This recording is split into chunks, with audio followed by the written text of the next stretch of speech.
of 7, overnight lows of just +1. Now it's inside to the warm environment where Liza is. Liza.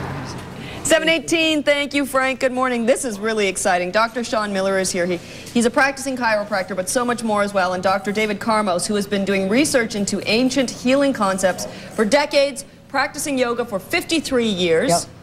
And doctors have actually looked at you guys and said that your physical health, your bodies rival 20-year-olds. Oh, yeah, easily, sure. Easily. And you're how old? I'm 64 right now. 64. I'm aging fast. No, I don't think so. You're looking good. So how do we begin all of these different concepts? How do we even begin to integrate it into our life and break it down? You know, I used to tell my patients, I'd say, if you don't take care of your body, where are you going to live?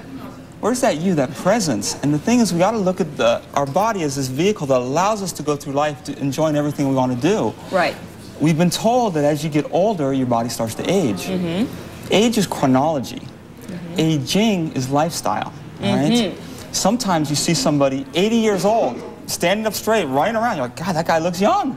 Sometimes you'll see somebody 30 years old, like walking, you know, slowly and all sore. Sure. That guy looks old, okay? So age and aging are two different concepts. So you can slow down your aging process. Sure. Obviously, you cannot stop it, but you can Well, no, yeah, it's slow not stopping it. But remember, there's so many aspects we can play with, many of which people aren't aware of. One, they are aware of exercise. Yeah. But you also need to be doing exercise that creates extension and contraction of all the tissues, not just like one-sided. Like if you're playing golf, it's nice, but it's one-sided. Right. You need to have something that helps your circulation, helps release stress. That's a big problem for people. Most stress in the body tends to originate at the base of the neck, the base of the spine. So you need to keep these areas open. Essentially, you are as young as your spine is. We have a concept that we utilize in our new book, and we termed it the Carmos-Miller anti-density theory. Yeah. And essentially what happens is we go through the aging process, our body becomes more dense. If you picture the kidneys kind of like a filter, almost like a coffee filter, right? And they filter all this stuff. If we eat a lot of things that are very heavy and really a solid matter, eventually residue builds up on the kidney and it impedes the ability for that organ to function. Is that the biggest mistake we're making as North Americans, what we eat, the junk we put in our bodies? It's definitely a big concern. When people eat way too much protein. Way too much protein? Yeah. See, essentially the body doesn't even handle pure protein. It handles amino acids. Yeah. Difference being, if you picture a brick wall, that's a protein. The individual bricks are amino acids.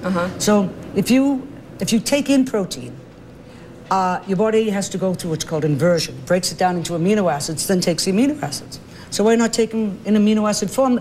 Basically, we're eating too much meat. Not only that, but we have to take a scientific approach to the body, physiologically. What are we designed to eat by nature? All right? I mean, there's certain animals in nature we know are carnivores, certain are omnivores, certain animals are vegetarians, some eat fruit, all right? That's it. Some eat just leaves. So what are we designed to eat? Because we have so much that we can eat doesn't necessarily mean it's actually something that's nutrient rich for the body. In North America, we're definitely overfed but undernourished. All right? Right. And so what we need to think about is if we want life out, we got to put life in. But most people are living on death, all right? Things that are putrefied or decayed or... Do you guys recommend vegetarian diets? Well, from a health standpoint, it's much better. And from a structural standpoint, too. Just to give you a quick little something, because I don't want to take too much time on this one segment, but when you look at the way just our jaw is designed, okay? In nature, our jaw goes up and down, and also side to side. Yeah.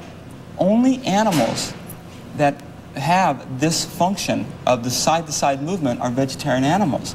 Carnivorous animals, their jaw only articulates up and down, not side to side.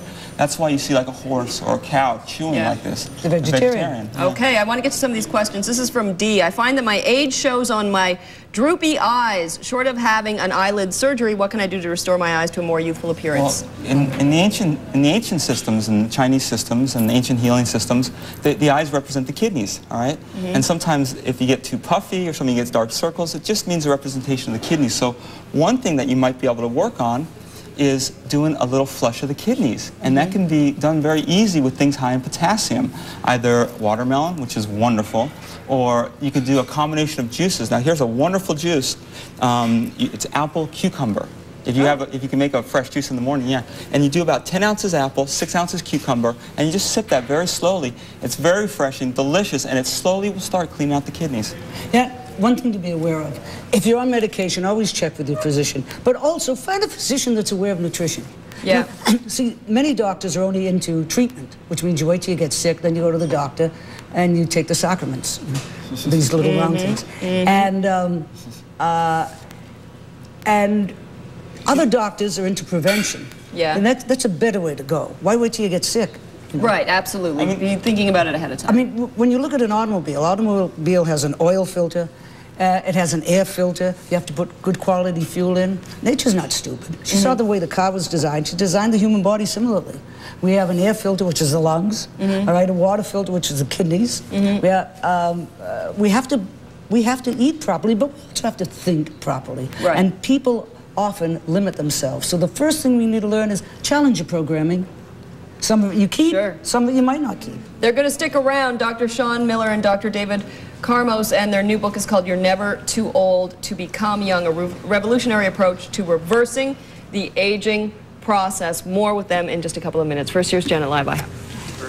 Good morning, everyone. We are back at the William Ashley Warehouse.